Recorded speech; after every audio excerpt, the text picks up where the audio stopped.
Kumuha ng credit card with zero requirements. Posible nga ba? May dalawa po pala akong credit card na gusto ko i-share. Itong BDO installment card ko at itong BPI rewards card. Both of this credit card ay nakuha ko po with zero requirements. Wow. Meaning si bangko na po ang nag-initiate na bigyan ako. Hey, this is your Kuya Quizzy, your former working student na ngayon negosyante. At ito ang kwento kung paano kumuha ng credit card with zero requirements. It all happens way back 2023 of November. May parcel akong natanggap and I thought during that time na prank ako kasi marami akong pinawatch na video na napaprank daw yung mga tao kasi may parcel daw na hindi naman sila nag-order, which is not a good prank by the way. Pero nung pinuntahan ko si Sir Rider, sabi niya wala naman po akong babayaran daw na cash kasi libre na daw. So ako, okay lang, libre. So kinuha ko yung parcel at pagbukas ko ng parcel, nakita ko credit card. At hindi ako natuwa, to be honest. Kasi ayaw na ayaw ko ng credit card. Because may mga webinar akong sinalihan way back 2019 na maraming tao po ang nalulubong sa utang dahil sa credit card. Kaya nung natanggap ko to, hindi ko siya inactivate agad. Not until nag-watch ako sa YouTube at binaglaruan ako ni algorithm. Kung saan, sandamakmak na credit card content yung binigay sa akin. At isa sa mga content creator na nakita ko na nag-caught ng attention ko is si Jax Reyes, kung saan panay gamit niya ng credit card pero hindi siya nababaon sa utang at nagta-travel pa siya abroad na walang binabayaran. Libre lang. Like, that guy, because sa mga content niya, I started getting interested with credit card. At dahil doon, I started exploring my credit card at inactivate ko siya. Ginamit ko siya for 1 month and during that time, na-realize ko na, bakit walang points? Yes, walang points pala itong credit card na binigay sa akin ni BDO. Good lang siya for loan, which is maganda naman kasi 1% lang yung interest per month. Pero hindi itong credit card na gusto ko. Kaya nung nalaman ko yun, gustong gusto ko talaga ito ipa-deactivate. Not until sinabi sa akin ng CS or customer service na, Sir, if gusto nyo po mag-apply ng bagong credit card, huwag nyo po itong i-deactivate kasi mabubura yung credit history nyo. So, pabuti nyo po ng 6 months and makaka-apply ka ulit ng panibagong credit card sa amin kahit wala kang pinapasang income proof at mga requirements. At ginamit ko siya 1 buwan for 3 months. Not up until nag-message yung kaibigan ko kung saan nagkaroon siya ng BPI rewards card kahit parehas kaming estudyante at yung income lamang niya is yung allowance niya. Kaya na-curious ako. Tinanong ko siya, friend, bakit ka may credit card na rewards card sa BPI pa?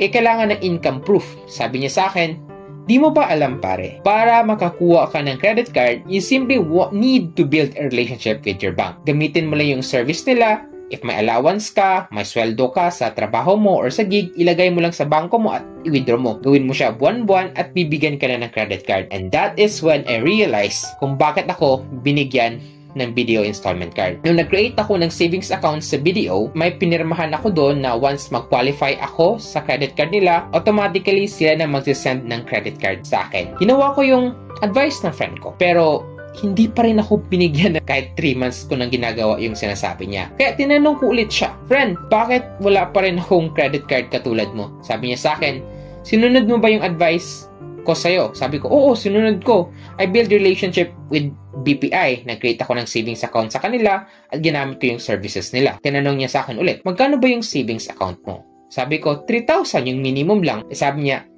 ito pala, nakalimutan kong sabihin sa inyo.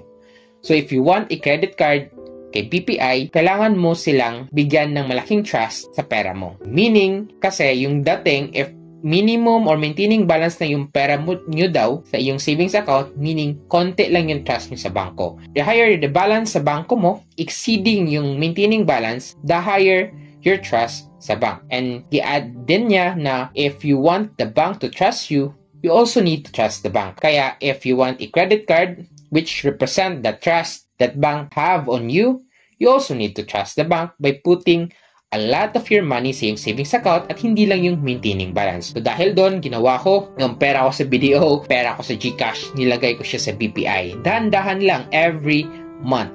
Let's say, during this month, pera ko sa BDO, nilagay ko siya. The next month, pera ko naman sa GCash. At yung mga allowance ko, nilagay ko rin doon. And after lamang, I guess, 6 months to a year, may notification yung BPI app na sinasabi na I qualify daw sa mga BPI credit card. And 3 credit cards na in-offer nila sa akin is yung naalala ko lang is yung BPI Amor, which is good for cashback kung mahilig ka mag-shopping or grocery. Maximum cap niyan is 15,000 per year.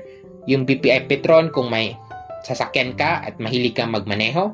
At itong BPI Rewards Card, ito yung credit card na gusto ko talaga because I gain points every time I use it. So ayun, in-applyan ko itong BPI Rewards Card. Binigyan ako with 0 requirements. And ayun nga, may isa din kaming napansin ng kaibigan ko. Napansin namin na yung credit card limit pala namin, dalawa, is nakabase sa ADB.